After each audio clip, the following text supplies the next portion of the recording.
उद्या उत्तर देतील। मनसे अध्यक्ष राज ठाकरेंनी आज एकनाथ शिंदेंच्या बालेकिल्ल्यात शाखांना भेट दिली आहे। शिवसेनेचे दिवंगत नेते आनंद दिघेंच्या टेंभी नाक्यावरील पुतळ्याला पुष्पहार अर्पण करून अभिवादन केलं। दरम्यान 1986 मध्ये बाळासाहेब ठाकरे आणि आनंद दिघेंनी उद्घाटन केलेल्या शाखेलाही राज ठाकरेंनी भेट दिली।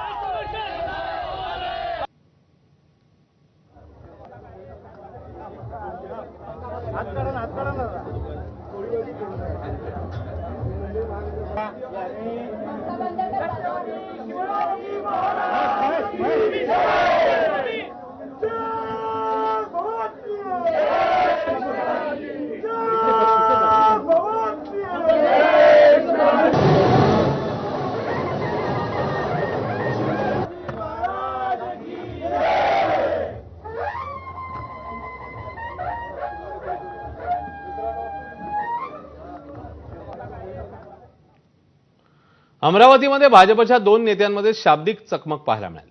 भाजपच्या सभेत खासदार अनिल बोंडे आणि माजी खासदार नवनीत राणांमध्ये शाब्दिक जुगलबंदी पाहायला मिळाली। माझा सख्खा भाऊ